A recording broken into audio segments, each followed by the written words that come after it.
गुणातीतो अक्षरं ब्रह्म भगवान् पुरुषोत्तमः जनो जानन् इदं सत्यं मुच्यते भवबन्धनात्। श्री स्वामिनारायण भगवाननी जय। अक्षर पुरुषोत्तम महाराजनी जय। गुणातीतानंद स्वामी महाराजनी जय। भगत जी महाराजनी जय। शास्त्री जी महाराजनी जय। योगी जी महाराजनी जय। प्रमुख स्वामी महाराजनी जय। महंत स्वामी महाराजनी जय। सूरत अक्षरधाम महोत्सवनी जय। कार्यकर सुवर्ण महोत्सवनी जय। स्वामीनी वातो प्रकरण 4 136मी વાત। स्वामीनारायण हरे स्वामीनारायण हरे। मूळ अक्षर ब्रह्म गुणातीतानंद स्वामीए વાત કરી જે ભગવાનના ભક્તના ગુણ કહેવા તેમાંથી જીવ બ્રહ્મરૂપ થઈ જાય ને એમાં દાખલો કાંઈ પણ ન મળે એમ કરવાનું કહ્યું, પણ ફલાણો આવો ને ફલાણો આવો એમ ભગવાનના ભક્તના દોષ ન કહેવા ને તેનું આપણે શું કામ છે ને કોઈને નહીં સમજાતું હોય તો વળી આગળ સમજાશે તેની શી ઉતાવળ છે ને ક્યાં ભાગી જાય એમ છે, પણ કોઈના દોષ ન કહેવા। તેમાં લવાને બાદશાહની દાઢીનું દ્રષ્ટાંત દીધું તે મુખ્ય માથે લેવું। એવી રીતે મૂળ અક્ષર બ્રહ્મ ગુણાતીતાનંદ સ્વામીની ચોથા પ્રકરણની 136મી વાત તે થઈ। આ વાતમાં મૂળ અક્ષર બ્રહ્મ ગુણાતીતાનંદ સ્વામી આપણને બ્રહ્મરૂપ થવાનો સરળ અને સચોટ ઉપાય બતાવે છે અને આ માર્ગમાં આવતા વિઘ્નોથી દૂર રહી ધ્યેયને પાર પાડવાના માર્ગે સરળતાથી ચાલી શકાય એવું માર્ગદર્શન આપે છે। સ્વામીની એક વાત છે, આપણો જન્મ બે વાત સિદ્ધ કરવા સારું થયો છે। એક તો બ્રહ્મરૂપ થવું ને બીજું પુરુષોત્તમમાં જોડાવું। એકવાર ગુણાતીતાનંદ સ્વામી ઘોઘાવદરને પાદર શિવાલયની બેઠકે બેઠેલા।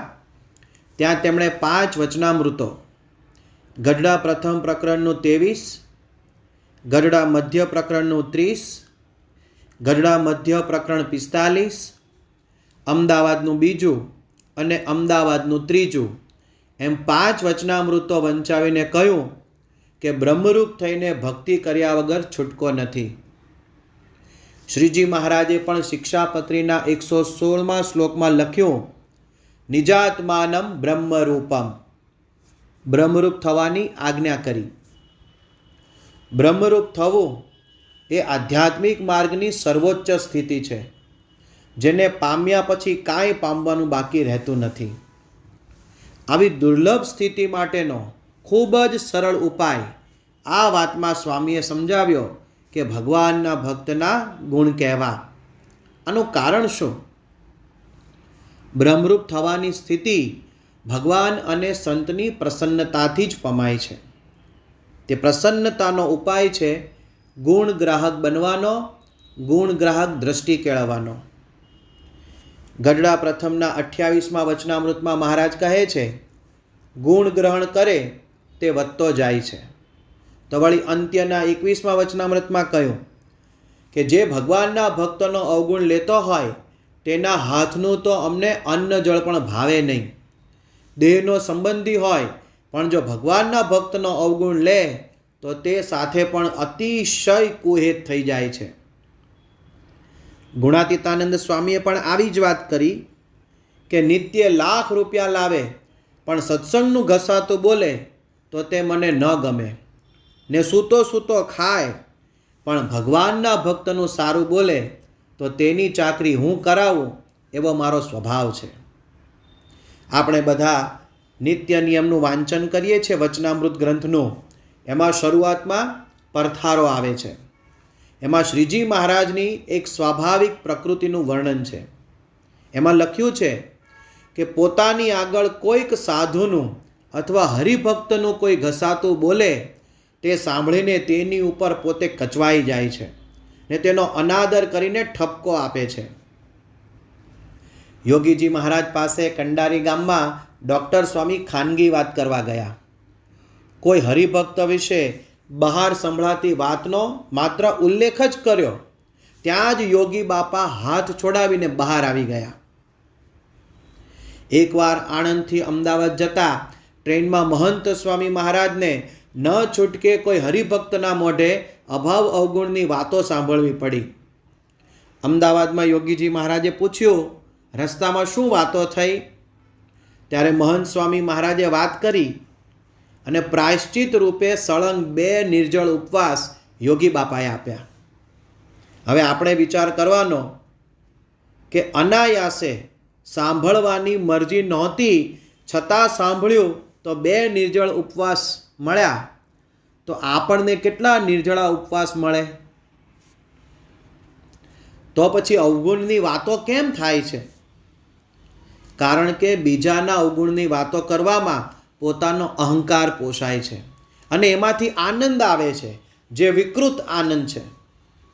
યોગીજી મહારાજ કહેતા, 32 પ્રકારના ભોજનમાંથી પણ ન આવે એવો સ્વાદ જીવને અભાવ અવગુણની વાતોમાંથી આવે છે.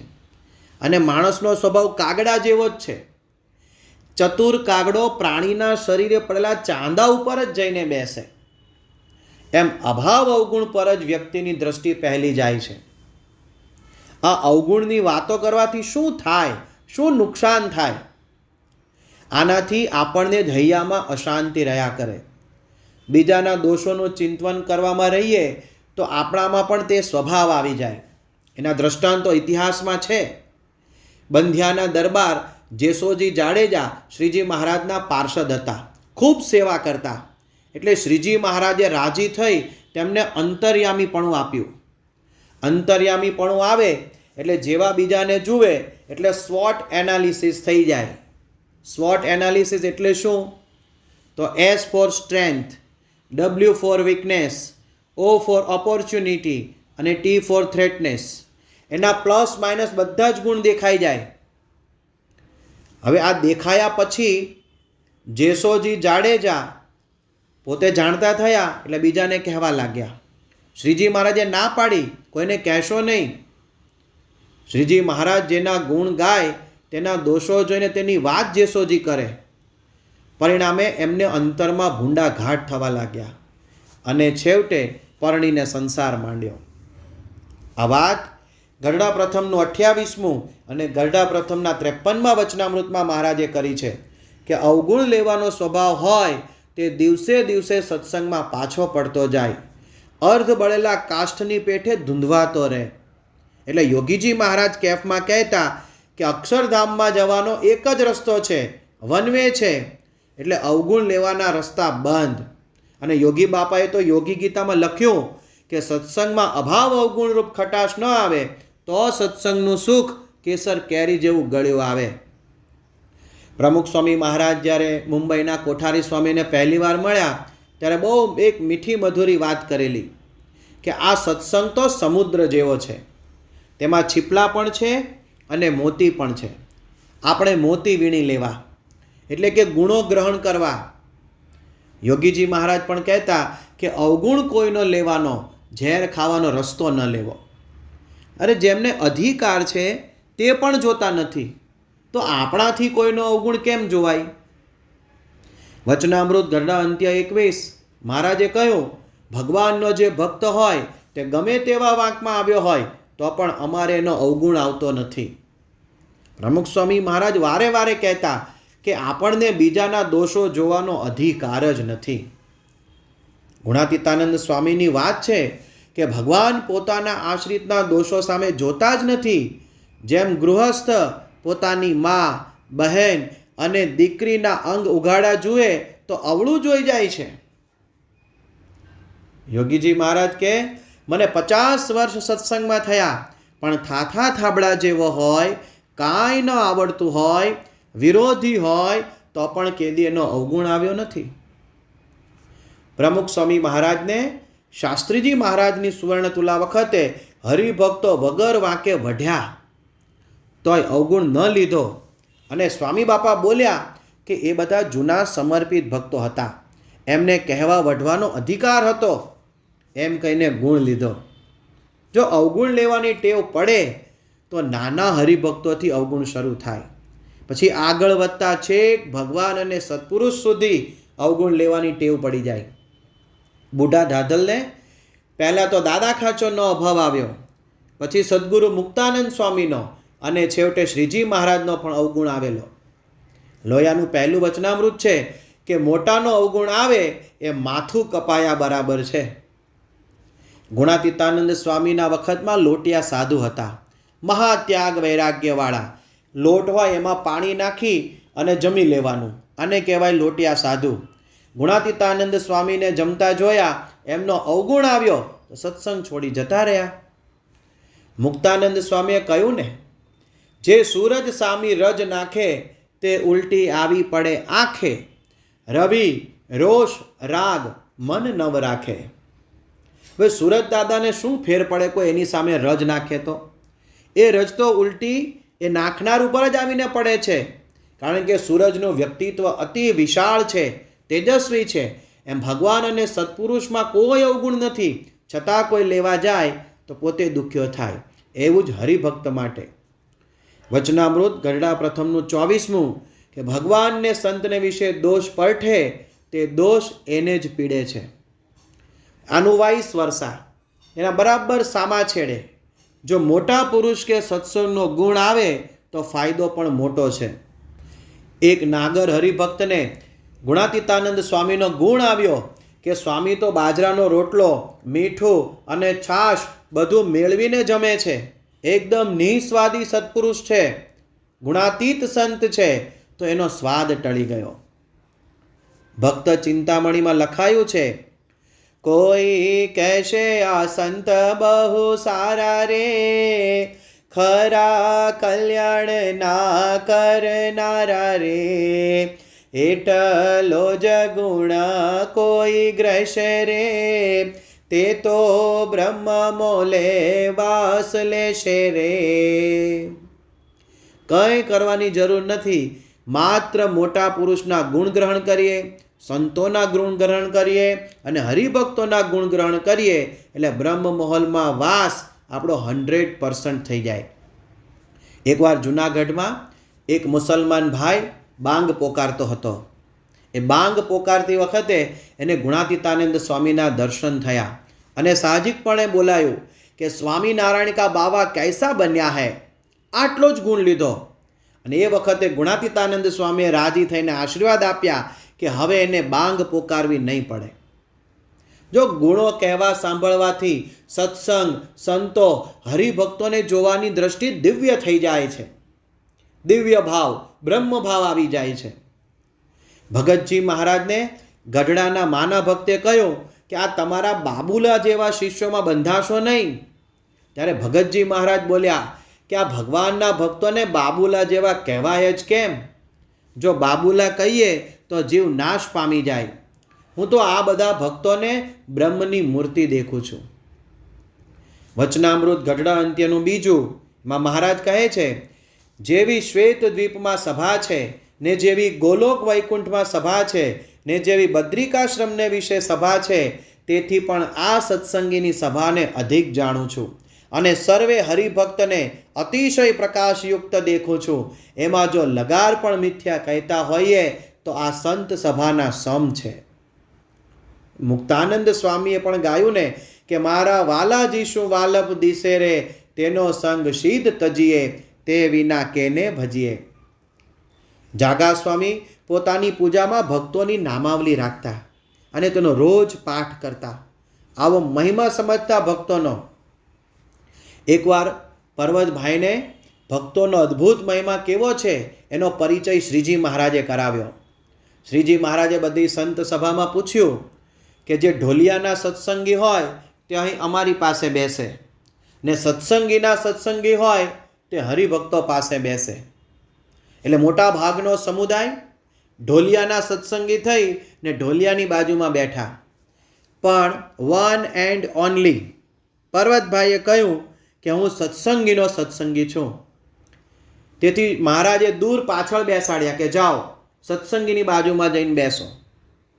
અને છેલ્લે શ્રીજી મહારાજ એમની પાસે જઈને બેઠા અને બોલ્યા કે અમે તો સત્સંગીના સત્સંગી છીએ. આ પ્રસંગ શું બતાવે છે? કે ઢોલિયાનો સત્સંગ નથી કરવાનો, દાસના દાસ થવાનું છે, સત્સંગીના સત્સંગી થવાનું છે. ત્યારે શ્રીજી મહારાજ રાજી થાય, ગુણાતીતાનંદ સ્વામી રાજી થાય, પ્રમુખ સ્વામી મહારાજ રાજી થાય અને મહંત સ્વામી મહારાજ રાજી થાય. જો પર્વતભાઈને આવી સમજણ હતી તો દાદા ખાચરના ગોલા થવા તૈયાર થયા. શ્રીજી મહારાજની પણ એવી પ્રકૃતિ હતી કે ભક્તોના અવગુણ સામે નહીં પણ નાનામાં નાના ગુણને મોટો કરીને જોતા. અને એટલે જ દીનાનાથ ભટ્ટે પોતાના સ્તોત્રમાં ગાયો, અણુમાપ્યતુલં હિ મન્યતે સહજાનંદ ગુરુમ ભજે સદા. પરમ પૂજ્ય પ્રમુખ સ્વામી મહારાજ પણ આ રીતે નાના મોટા તમામનો મહિમા ગાતા. એકવાર શાસ્ત્રીજી મહારાજના વખતના હરિભક્ત હીરાભાઈ ભરવાડ સારંગપુરવાળા એ મંદિરમાં રહીને સેવા કરે, નાની નાની સેવા કરે, એટલી જ એમની વિશેષતા. તેમ છતાં સ્વામી બાપાએ નૈરોબીના કરોડપતિ પરમ ભગવદીય શ્રી હર્ષદભાઈ રાણાને એ હીરાભાઈ ભરવાડની ઓળખાણ કરાવી, એમની સેવાનો મહિમા ગાયો. વડતાલના કોઠારી ગોવર્ધનભાઈએ ભગતજી મહારાજને એક પ્રશ્ન પૂછ્યો, મને તમારા જેવો આનંદ કેવી રીતે આવે?